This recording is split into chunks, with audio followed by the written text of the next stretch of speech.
Saudari-saudara yang terkasih dalam Yesus Kristus, sebelum kita mendengarkan bersama katekese keluarga yang akan dibawakan oleh Monsinyur John Likwada, Uskup Agung, Keuskupan Agung Makassar, marilah kita buka bersama dengan sebuah doa singkat. Dalam nama Bapa dan Putra dan Roh Kudus. Amin. Allah, Engkaulah Bapa kami, dan kami sangat bersyukur sebab Engkau berkenan menjadikan kami bagian dari keluarga-Mu, berkat iman akan Yesus Kristus Putra-Mu. Engkaulah yang memanggil kami untuk percaya kepadanya, dan kami tahu dengan kuasa, dengan kekuatan-Mu, kami akan mampu bertahan juga di dalam iman kami ini.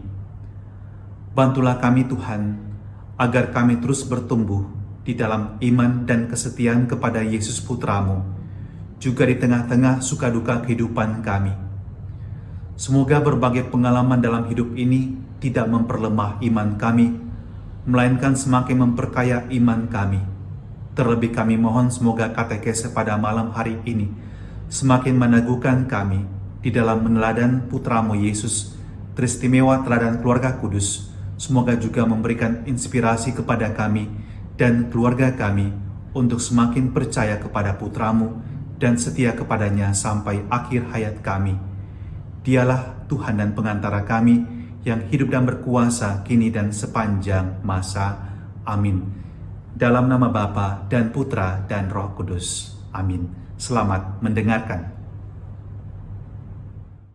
Shalom, selamat malam, salam sehat Ibu Bapa, saudari-saudara seiman di seantero Nusantara yang mengikuti acara bulan katekese keluarga ini. Hari ini kita sudah tiba pada hari yang ke-21. Tema kita hari ini mewartakan iman. Kita akan membahas tema ini dalam 3 langkah. Langkah pertama, antara mengikuti Yesus dan cinta akan keluarga. Kedua, kesaksian mewartakan iman kepada keluarga sendiri. Peran keluarga kudus di dalamnya. Dan ketiga, keluarga kudus dalam katekese keluarga yang berkelanjutan.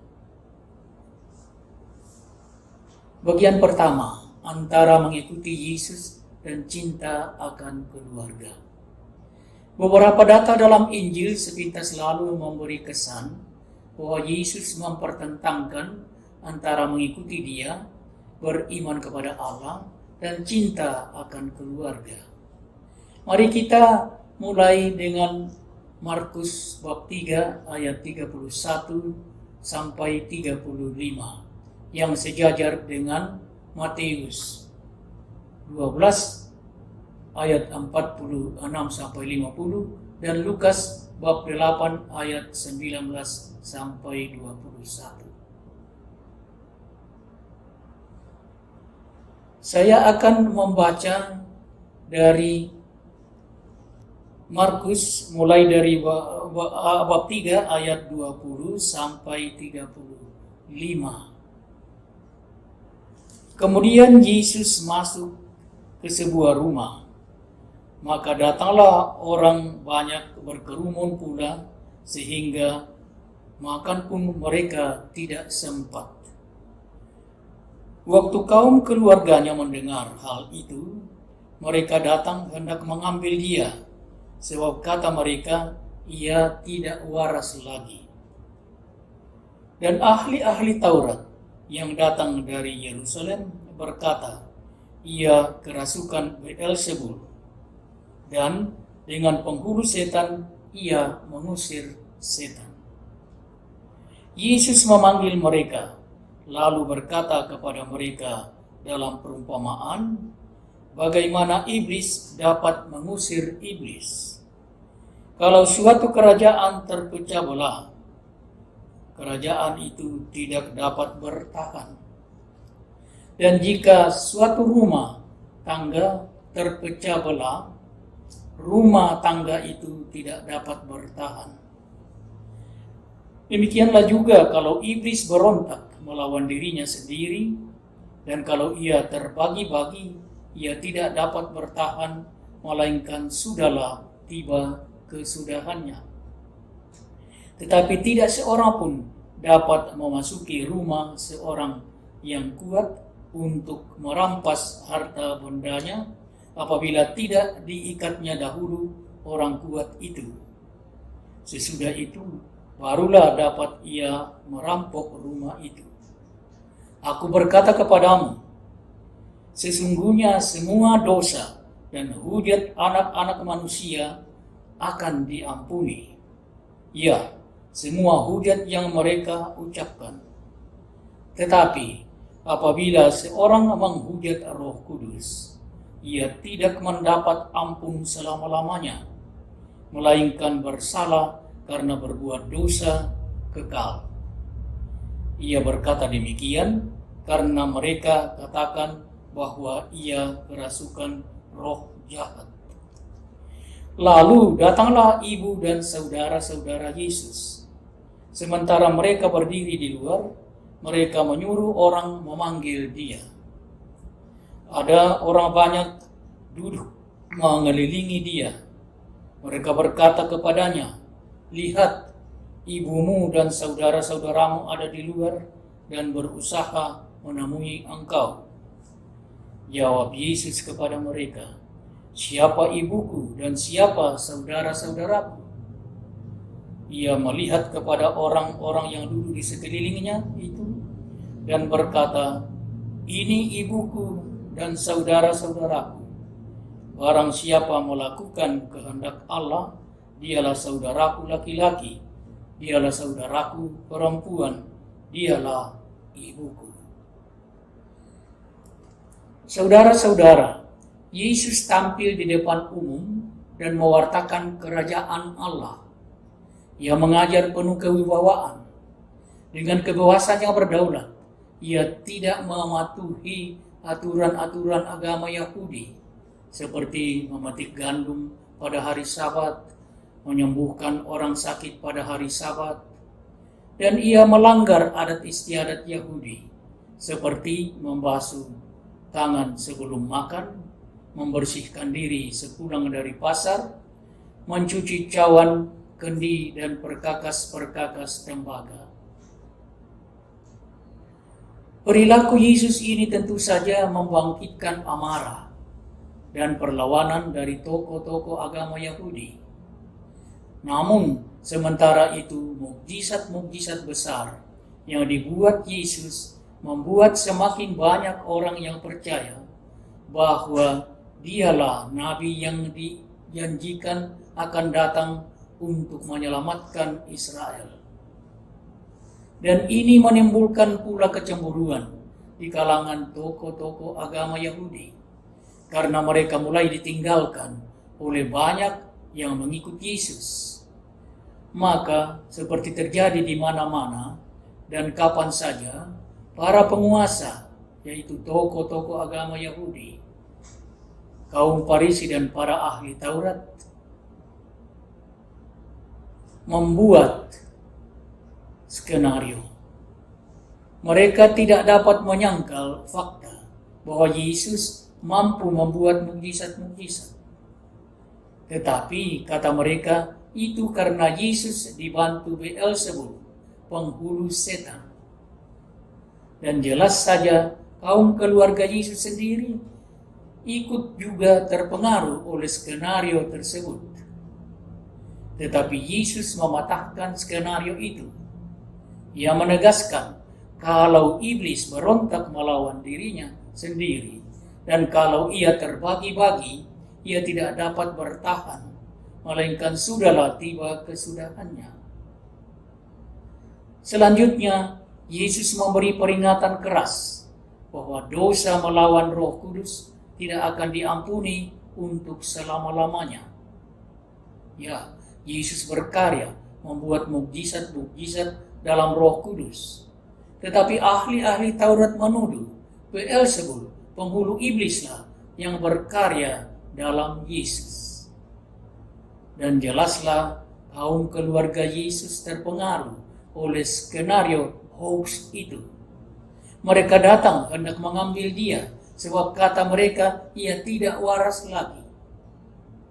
Saudari-saudara, inilah konteks Markus bab 3 ayat 31 sampai 35 tentang Yesus dan sanak saudaranya. Bayangkanlah, seandainya Yesus mengikuti ibu dan sanak saudaranya yang meminta dia pulang, itu berarti dia mengakui benarnya skenario hoax itu, bahwa dia memang tangan kanan Beelzebul, penghulu setan. Berarti dia mengkhianati tugas perutusannya, mewartakan kerajaan Allah. Jadi, jelas Yesus tidak dapat lain daripada menolak permintaan ibu dan sanak saudaranya itu. Penolakan itu sama sekali bukan karena Yesus tidak mengasihi ibu dan sanak saudaranya. Dan Yesus menegaskan kriterium baru, ukuran baru. Dalam dia bukan lagi hubungan darah yang menentukan ikatan keluarga, melainkan barang siapa melakukan kehendak Allah, dialah saudaraku laki-laki, dialah saudaraku perempuan, dialah ibuku. Selanjutnya, mari kita lihat apa kata kitab suci mengenai ibu Yesus untuk menegaskan bahwa Yesus selalu mencintai ibu dan tentu saja sanak saudaranya. Perjanjian baru menegaskan bahwa Yesus dilahirkan oleh seorang perempuan, Galatia 4 ayat 4, dan bahwa ia tidak terpisahkan dari ibunya, Matius bab 2 ayat 11, 13 sampai 14 dan 20 sampai 21. Maria adalah putri Sion, perawan yang melahirkan Mesias, manusia beriman yang ulung.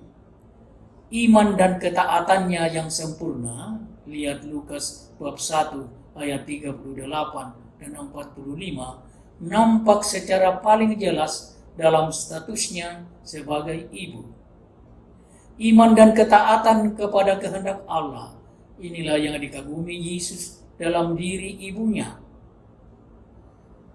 Ketika Yesus masih berbicara, berserulah seorang perempuan antara orang banyak dan berkata kepadanya, "Berbahagialah ibu yang telah mengandung engkau dan susu yang telah menyusui engkau."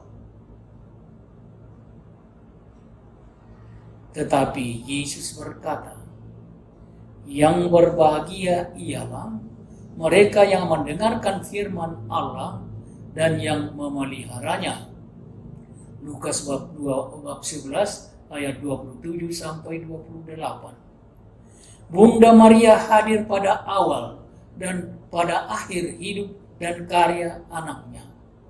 Pada awal kita lihat dalam Injil Yohanes bab 2 ayat 1 sampai 12, dan pada akhir pada Injil Yohanes bab 19 ayat 25 sampai 27.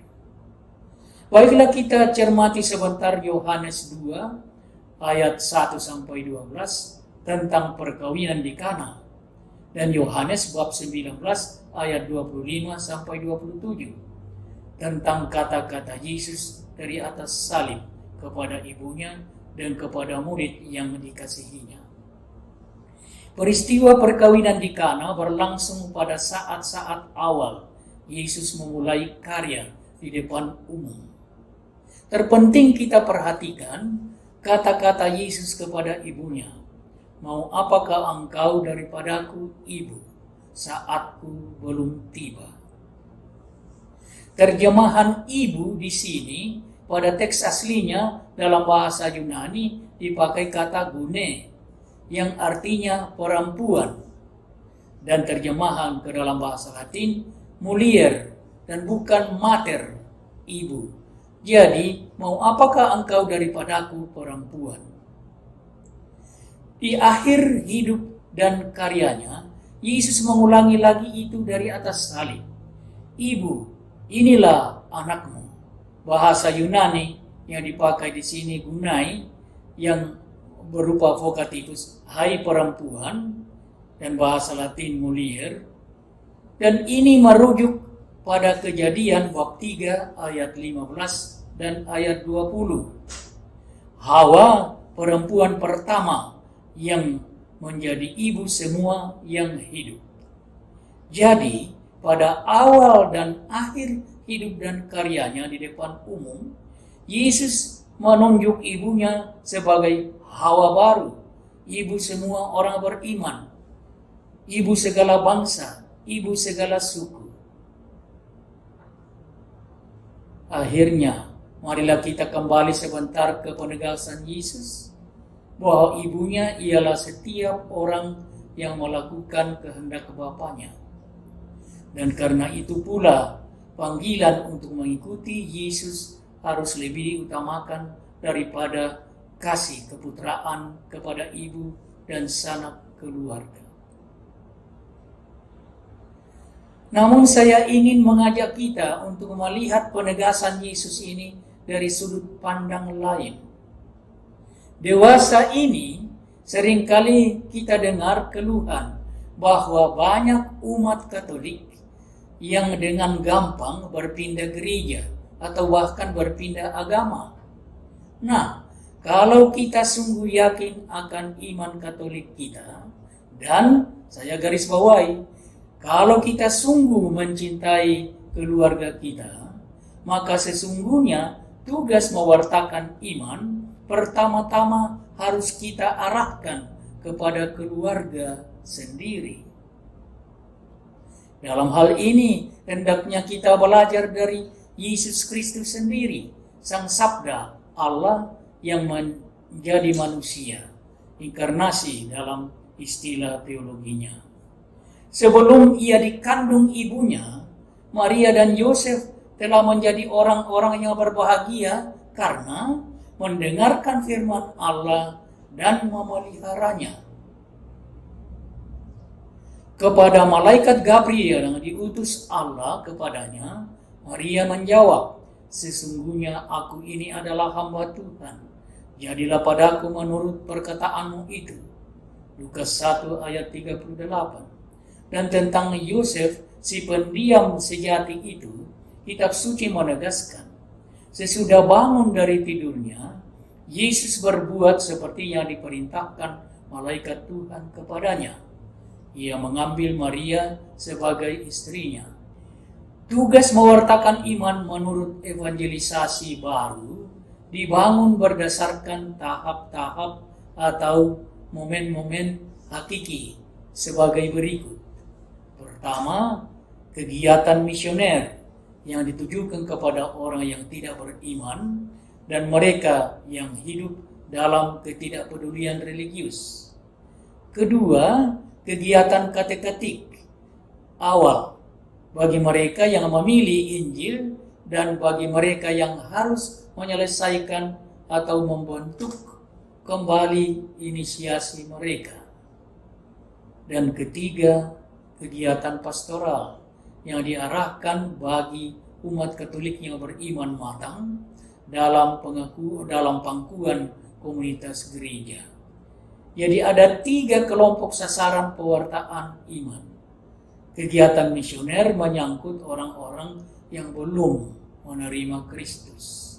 Kegiatan kateketik yang itulah yang dulu disebut mistagogi untuk memperdalam iman dari baptisan-baptisan baru, dan juga kelompok yang makin besar dalam gereja saat ini, yaitu orang-orang yang sudah lama dibaptis tetapi tidak lagi peduli terhadap iman dan bahkan tidak pernah ke gereja lagi. Dan yang ketiga diarahkan kepada mereka yang sudah beriman matang, supaya lebih matang lagi dan lebih dalam lagi iman mereka.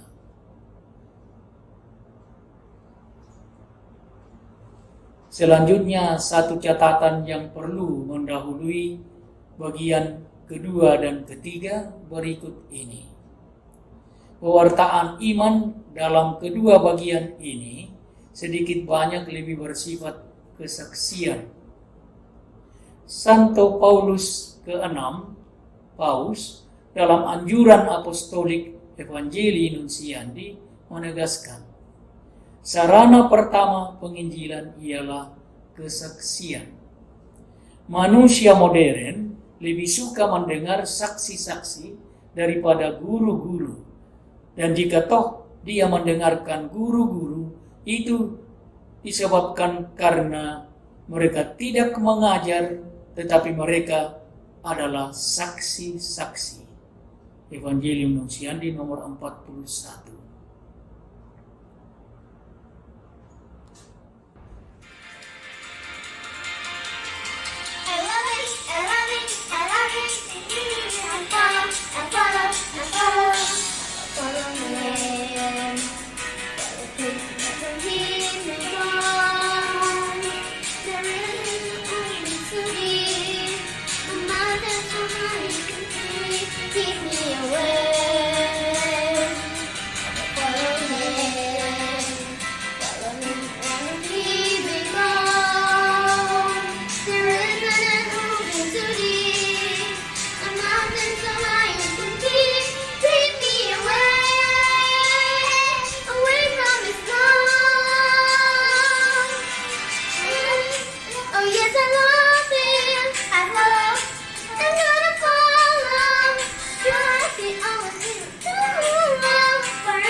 Kita memasuki bagian kedua, kesaksian mewartakan iman kepada keluarga sendiri, peran keluarga kudus di dalamnya.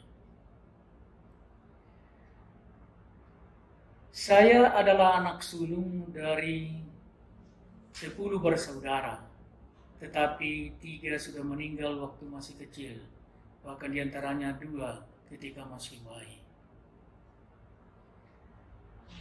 Orang tua kami adalah penganut agama asli Toraja yang disebut Aluk Todolo, artinya agama leluhur. Dari keluarga, sayalah yang pertama menjadi Katolik. Dan itu disebabkan karena saya pergi sekolah di SD Katolik dekat rumah. Waktu itu masih disebut SR, Sekolah Rakyat. Kemudian 6 adik saya juga ikut masuk Katolik juga karena pergi sekolah di sekolah yang sama. Saya dibaptis menjadi Katolik ketika duduk di kelas 3 SD dan mengambil nama pelindung Yohanes Rasul.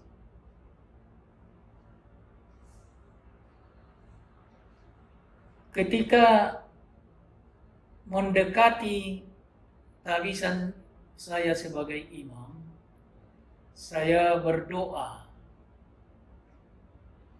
moga-moga ibu dan ayah sudah menjadi Katolik sebelum saat saya ditabiskan, agar mereka bisa mengantar saya, menyerahkan saya kepada uskup untuk ditabiskan.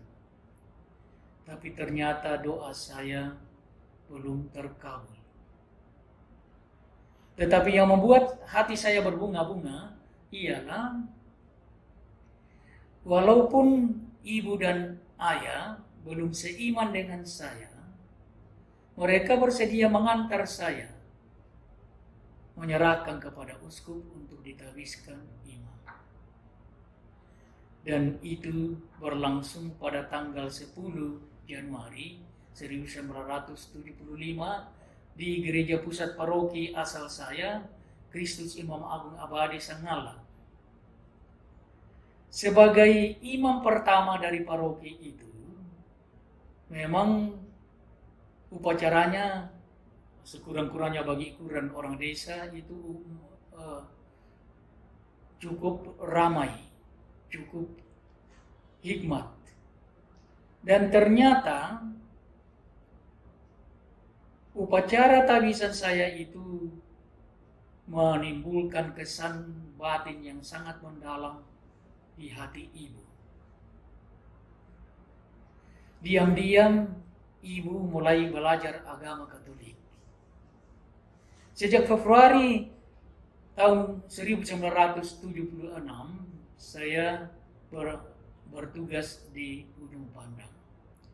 Dan pada November 1977 saya diminta untuk menjadi fasilitator dari retret para katekis se-Tanah Toraja. Saya kirim kabar ke rumah bahwa saya akan mampir sebentar menjenguk keluarga. Ketika tiba di rumah, ibu menemui saya dan mengatakan kepada saya mau jadi Katolik, kau baptis saya. Saya terperangah. Dalam hati saya gembira, tetapi secara pura-pura saya, kalau orang mau menjadi Katolik harus belajar agama dulu dong. Apa jawab ibu? Saya sudah lama belajar. Baik ibu, tetapi wewenang membaptis ibu adalah pastor paroki. Saya akan pergi bicara dengan pastor paroki.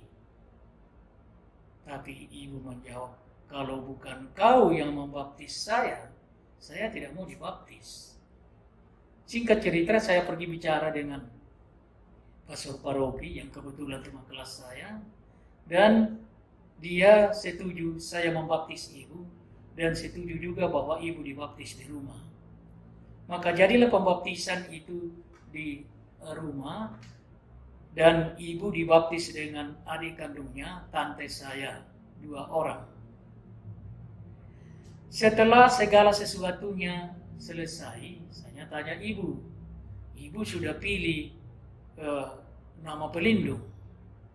Belum, jawab ibu. Kau pilihkan saya. Saya tersenyum sebentar, lalu saya usulkan ibu pilih Maria. Dan ibu setuju. Waktu itu muncul suatu perasaan bahagia yang sulit saya gambarkan dalam hati saya. Karena saya dibawa kepada peristiwa yang terjadi di kaki salib Yesus. Ketika Yesus dari atas salib berkata kepada ibunya, itu anakmu. Dan kemudian kepada murid yang dikasihinya itu, dia berkata, itu ibumu. Dan kitab suci menegaskan, sejak saat itu, murid itu menerima Maria ke dalam rumahnya. Saya saat itu tercengang. Ya, ibu telah melahirkan saya secara biologis, secara jasmani. Tetapi kini saya diperkenankan oleh Tuhan melahirkan dia secara rohani. Bukankah pembaptisan disebut kelahiran baru? Dan saya terpikir sejak saat itu saya menerima ibu ke dalam rumah saya. Gereja Katolik yang adalah rumah kita bersama. Dan pengalaman kebahagiaan yang saya alami waktu itu sampai sekarang setiap kali muncul lagi rasa bahagia itu. Maria menjadi pelindung keluarga kami. Dan setelah ibu dibaptis, tinggal 1 orang non-Katolik dalam keluarga inti kami, ayah.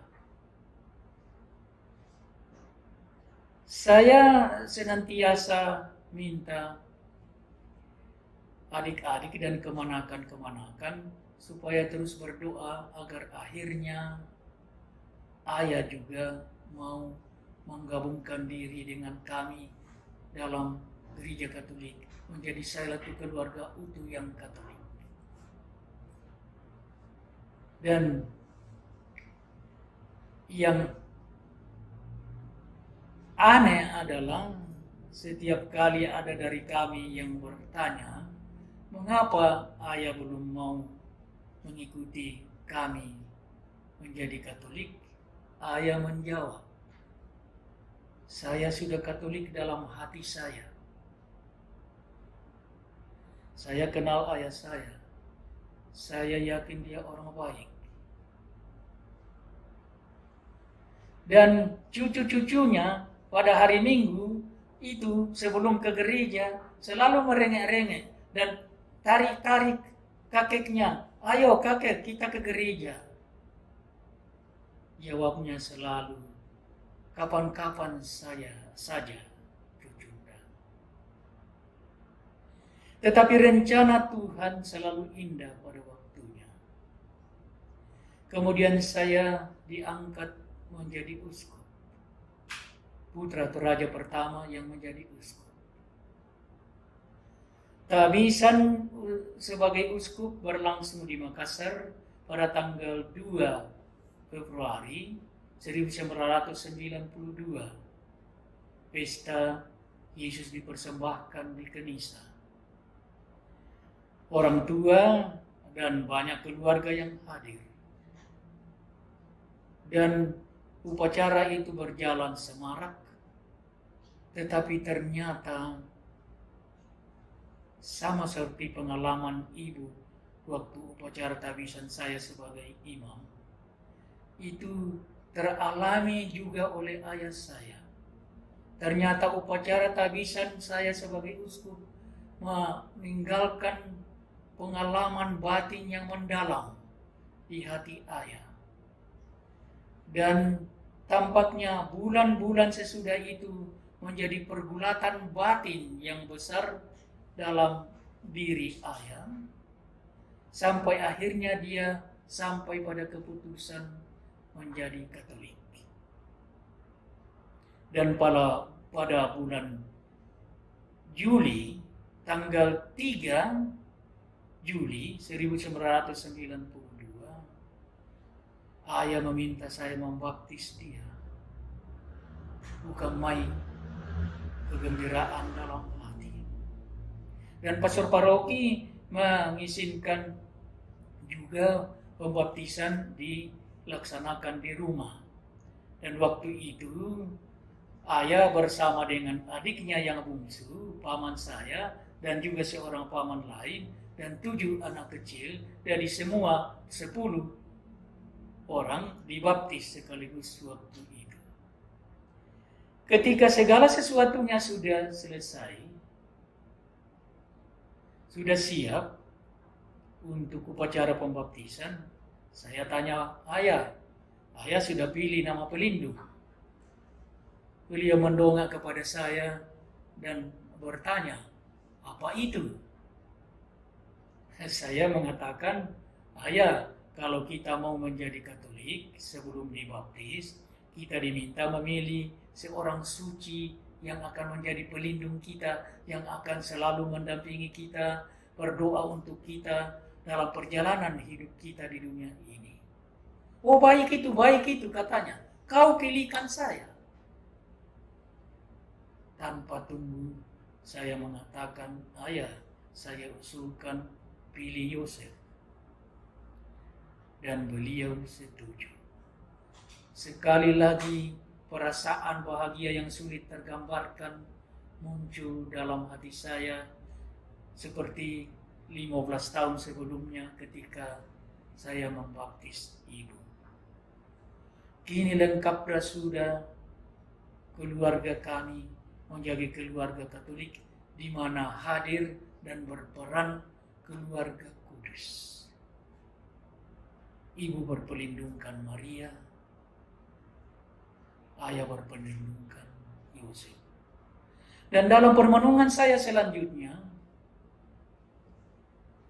saya kemudian sadar bahwa dalam proses panggilan saya menjadi uskup diosesan Keuskupan Agung Makassar, peran keluarga kudus itu sangat jelas. Tadi saya sudah katakan, saya ditabiskan uskup tanggal 2 Februari 1992. Itu adalah pesta Yesus dipersembahkan di Kenisa. Pengumuman menjadi uskup diosesan itu terjadi pada tanggal 7 Desember 1994. Hari Raya Maria dikandung tanpa noda.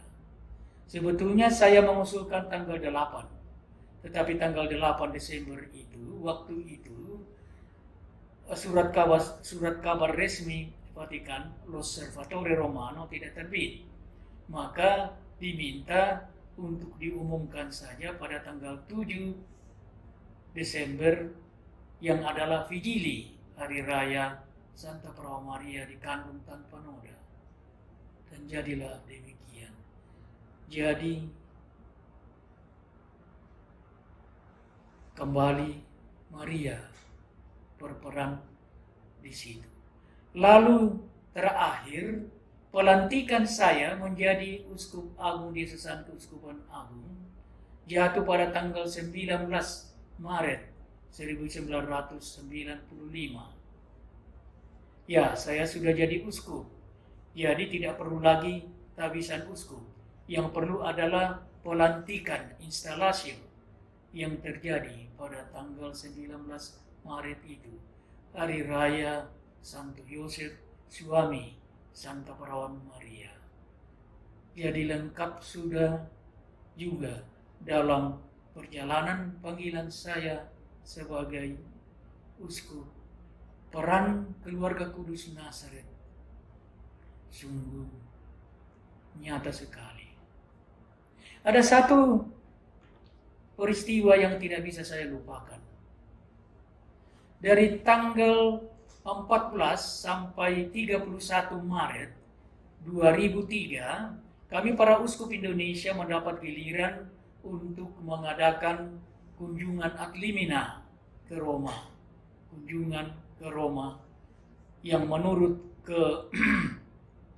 ketentuan kitab hukum kanonik, kitab hukum gereja, setiap uskup itu setiap 5 tahun perlu berkunjung ke Roma, bertemu dengan Sri Paus, dan menyatakan kesatuan dengan gereja universal. Dan supaya lebih mudah, lalu dibagi per konferensi wali gereja. Nah, satu kekhususan dari Paus Yohanes Paulus II ialah setiap kali ada kunjungan ad limina seperti itu, beliau selalu memberi kesempatan kepada masing-masing uskup untuk kolokium pribadi. Nah, seingat saya giliran saya tiba pada tanggal 25 Maret, Hari Raya Kabar Gembira. Saya sudah siap-siap untuk menjawab pertanyaan Bapak Suci. Saya tahu beliau akan bertanya mengenai bagaimana keadaan Keuskupan Agung Makassar.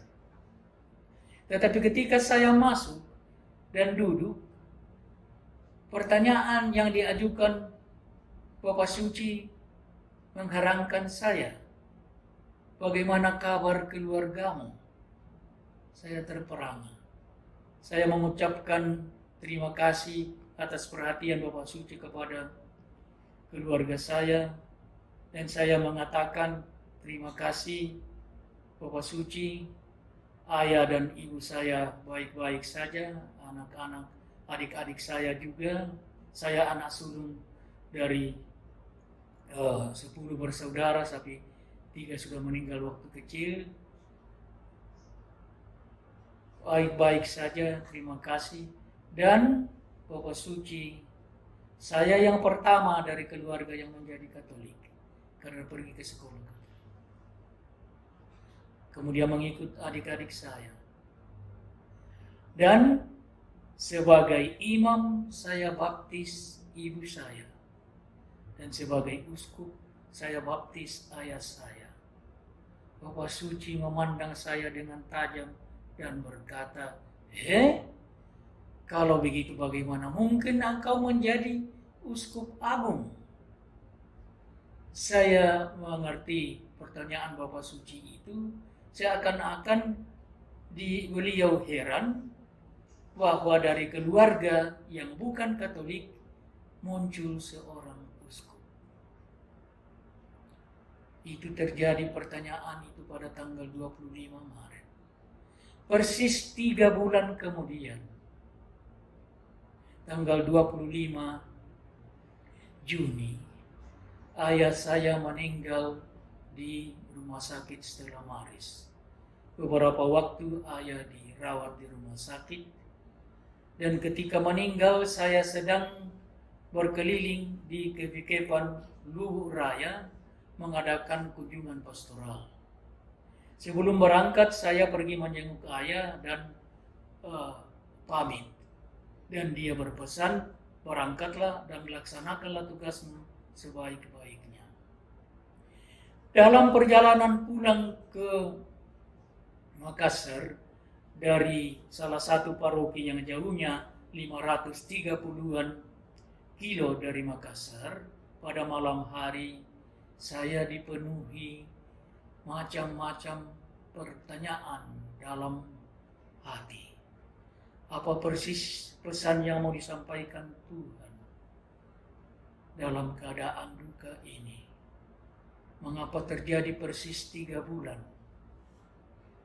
setelah pertanyaan Sri Paus itu? Dan saya hanya berpikir dan bermenung, barangkali justru di sini berita gembiranya bagi saya bahwa persis 3 bulan setelah itu, setelah kabar gembira itu mendatangi ayah saya. Sekarang saya percaya ayah telah bertemu dengan keluarga kudus di surga sana. Puji Tuhan.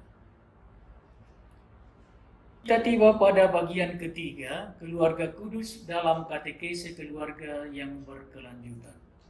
Kehadiran keluarga kudus dalam pengkristenan keluarga inti dan dalam panggilan saya menjadi Uskup Diosesan Keuskupan Agung Makassar ternyata mengantar ke hadirnya pusat siara keluarga kudus Nazaret di Sapa Kebayo-Bayo, Lembang Lampio, Salualo, Kecamatan Sengala Utara, Kabupaten Tanah Toraja, Provinsi Sulawesi Selatan, yang sekaligus juga dirancang menjadi sentrum pembinaan keluarga Keuskupan Agung Makassar.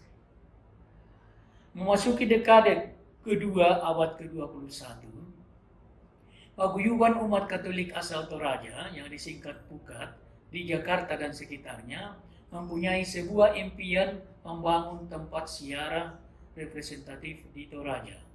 Momen peringatan 75 tahun Gereja Katolik di Toraja, baptisan pertama pada tahun 1938, dijadikan titik tolak mulai bergerak.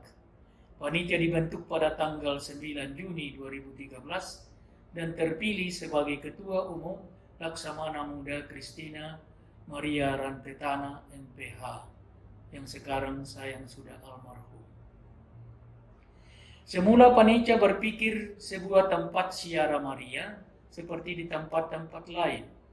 Dalam proses penentuan lokasi, akhirnya Sapak Bayo-Bayo yang dipilih karena memenuhi semua kriteria yang ditetapkan panitia. Ini membuat saya terhenyak. Lokasi Sapak Bayo-Bayo dekat sekali dengan rumah orang tua saya. Secara lahir batin, saya mempunyai ikatan mendalam dengan Sapak Bayo-Bayo. Melalui permenungan yang khusyuk, saya kemudian mengusulkan kepada panitia agar yang dibangun adalah pusat siara keluarga kudus Nazaret, dan panitia menyetujui. Sapak Bayo-Bayo merupakan sebuah lembah yang dikelilingi gunung-gunung batu dengan gua-gua yang dalam dan berlapis-lapis. Air Sungai Lamba masuk salah satu gua gunung batu tersebut di lembah sebelahnya, dan muncul di Sakpak bagai mata air besar yang membentuk dua kolam kecil.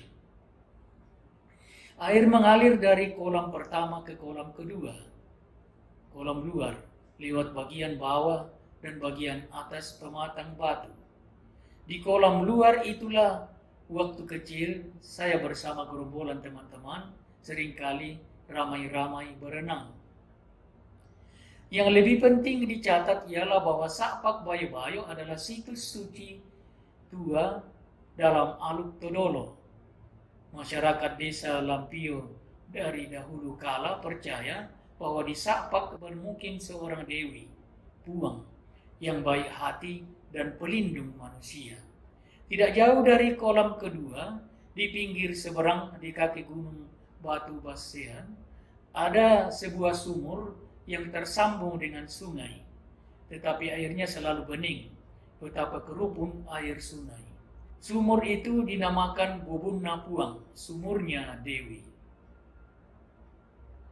Konon sumur tersebut mempunyai kekuatan gaib, sehingga apabila ada burung yang terbang melintas dan bayangannya tertangkap dalam air sumur tersebut, burung tersebut akan tertarik masuk ke dalamnya. Dari situlah nama Sakpak Bayo-Bayo. Sakpak berarti mencakup sesuatu lalu digigit, seperti misalnya ikan yang menangkap mangsanya.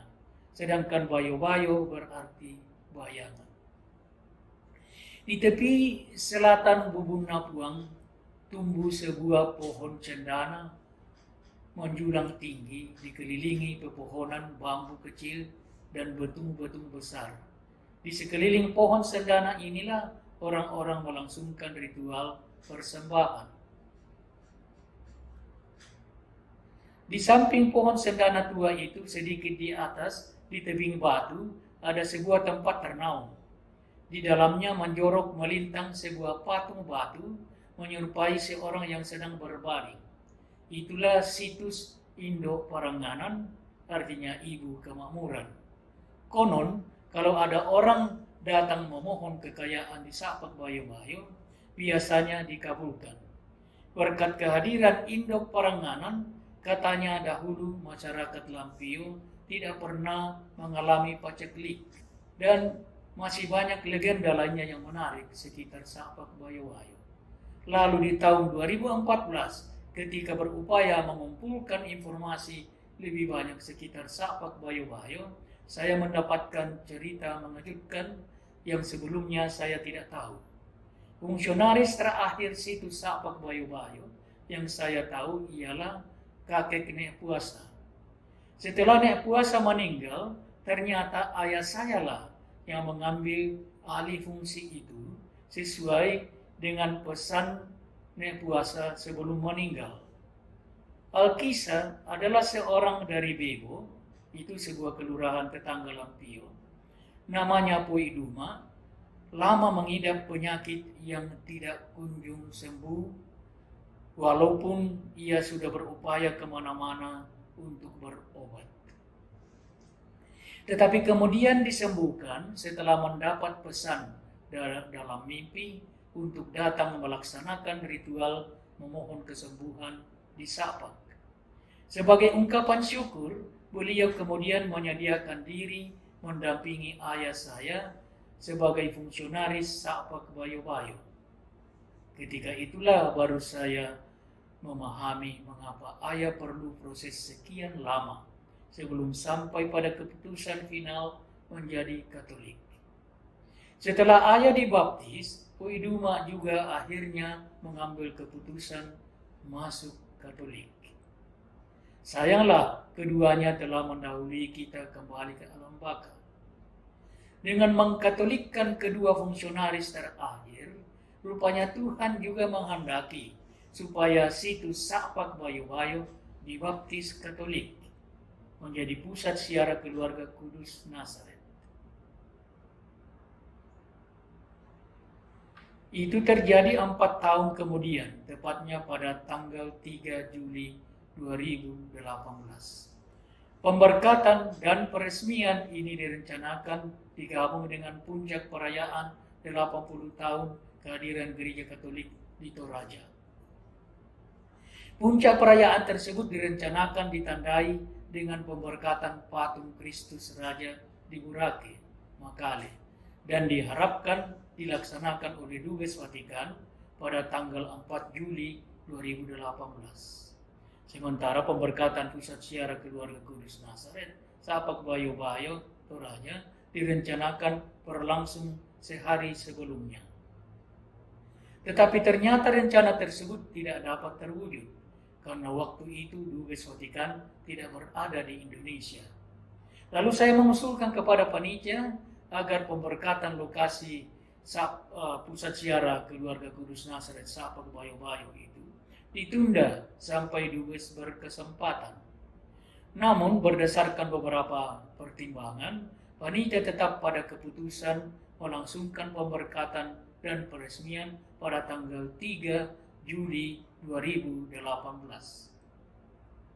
Berarti misa pemberkatan akan dipimpin Uskup Agung Keuskupan Agung Makassar. Dan saya terperangah ketika menyadari tanggal 3 Juli 1992 saya membaptis ayah saya.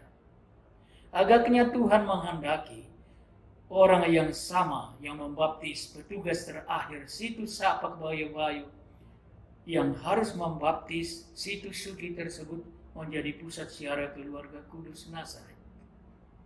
Upacara pemberkatan peresmian berjalan lancar, hikmat dan semarak. Hadir berkonselebrasi Uskup Amboinya, Monsignor Petrus Canisius Mandagi, 70-an imam termasuk yang datang dari luar Keuskupan Agung Makassar. Umat yang hadir 4.000-an. Bapak Bupati Kabupaten Tanah Toraja hadir untuk meresmikan. Pada kesempatan itu Pukat yang telah diperluas menjadi Pukat Nusantara, Forum Umat Katolik Toraja Nusantara, menyerahkan pusat siara tersebut kepada Keuskupan Agung Makassar sebagai pemilik untuk dikelola dan dikembangkan selanjutnya.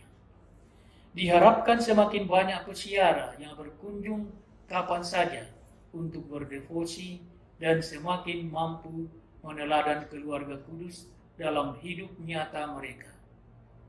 Juga diputuskan ada satu weekend dalam tahun yang digunakan sebagai siara tingkat keuskupan di tempat tersebut.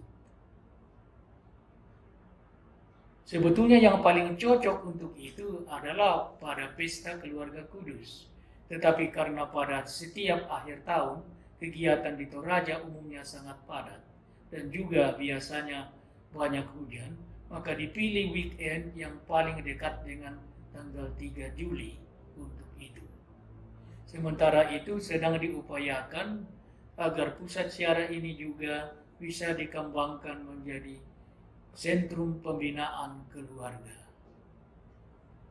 Akhirnya, perkenankanlah saya mengutip dari bagian penutup Anjuran Apostolik Familiaris Consortio dari Paus Yohanes Paulus II yang sekarang sudah santun, yang dikeluarkan pada tanggal 22 November 1981 sebagai berikut. Karena rencana Allah yang penuh misteri, dalam keluarga itulah Putra Allah melewatkan tahun demi tahun selama hidupnya yang tersembunyi. Oleh karena itu, keluarga kudus menjadi pola teladan bagi semua keluarga Kristen. Keluarga itu unik di seluruh dunia. Kehidupannya berlangsung dalam anonimitas dan keheningan di suatu kota kecil di Palestina. Dialaminya cobaan-cobaan kemiskinan, penganiayaan dan pembuangan. Keluarga kudus memuliakan Allah dengan cara yang luhur dan murni tiada bandingnya. Maka sudah pasti akan membantu keluarga-keluarga Kristen, bahkan semua keluarga di dunia ini untuk tetap setia menjalankan tugas-tugas mereka sehari-hari, untuk menanggung keprihatinan dan kesukaran-kesukaran hidup, untuk bersikap terbuka dan murah hati terhadap kebutuhan-kebutuhan sesama, dan untuk dengan gembira melaksanakan rencana Allah terhadap mereka.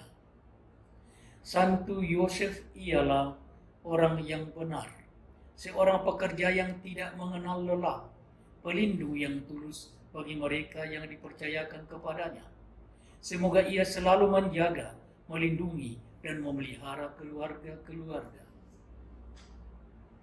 Semoga Santa Perawan Maria, Bunda Gereja, berkenan juga menjadi Bunda Gereja rumah tangga, Ecclesia Domestica. Berkat bantuan keibuannya, semoga setiap keluarga Kristen sungguh-sungguh menjadi gereja kecil yang mencerminkan misteri gereja Kristus dan memberinya kesegaran hidup baru. Semoga Maria, hamba Tuhan, menjadi teladan kerendahan dan kemurahan hati dalam menerima kehendak Allah. Semoga dia, Bunda yang berduka cita di bawah salib, melimpahkan hiburan di tengah penderitaan dan menghapus air mata mereka yang bersedih hati karena kesulitan yang menimpa mereka.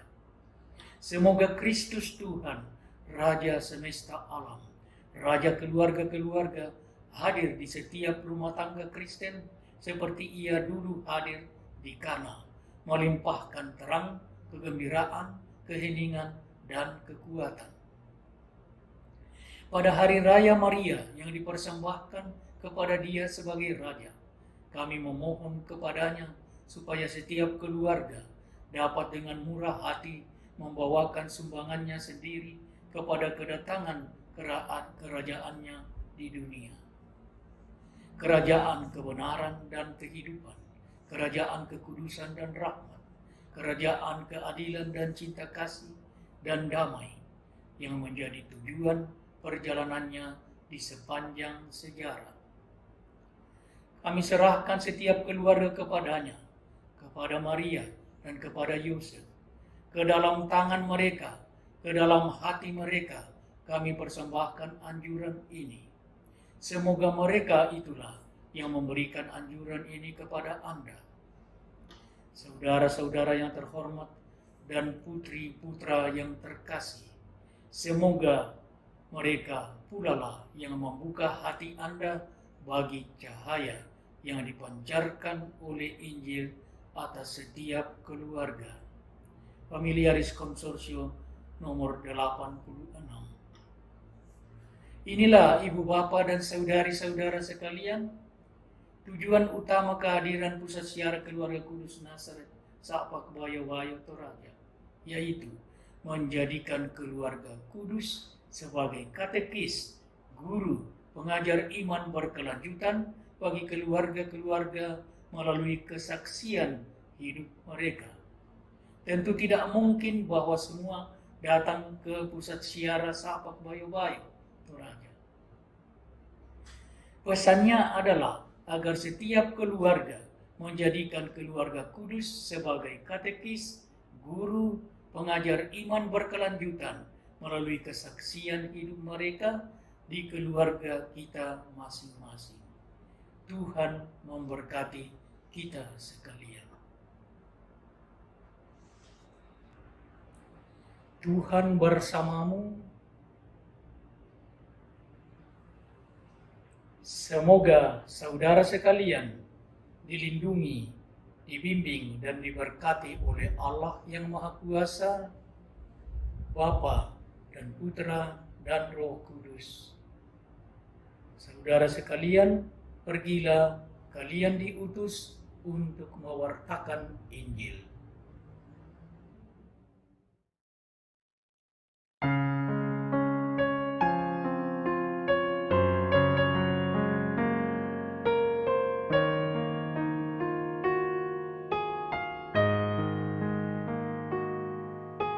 Engkaulah kekuatanku, tempat perlindunganku, saat badai menerpa.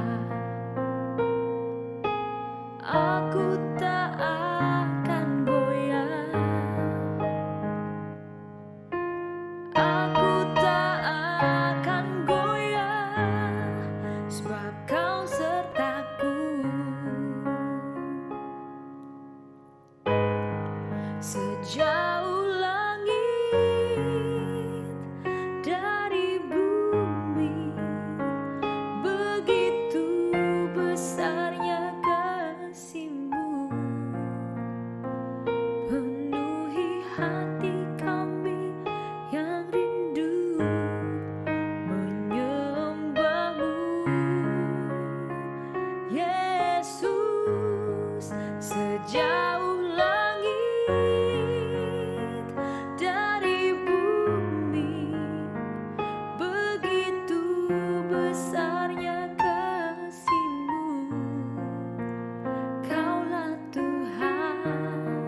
You are my shelter, my joy. When the storms come in our way, nothing can separate us. Nothing compares to your love, for you are God. Oh, as far as the heavens above us, oh, your love is greater than everything. We've come to you and bow down at your feet to worship you, our Lord. As far as the heavens above us, oh, your love is greater than everything. You are my God, you are my strength, you are my joy. Sejauh langit dari bumi, begitu besarnya kasih-Mu. Penuhi hati kami yang rindu menyembah-Mu, Yesus. Sejauh langit dari bumi, begitu besarnya kasih-Mu. Kaulah Tuhan, kekuatanku, sukacitaku.